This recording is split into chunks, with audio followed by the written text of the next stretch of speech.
で3人とも ISK48 チームラブクラゲ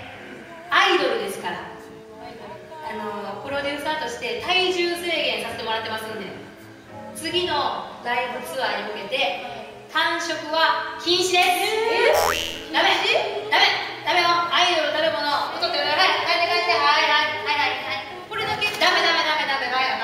早く、もうはい練習稽古行って稽古、はい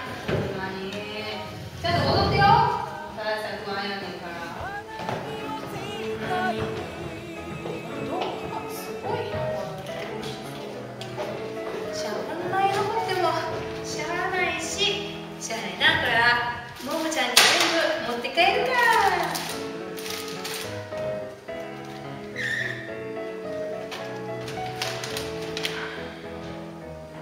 意識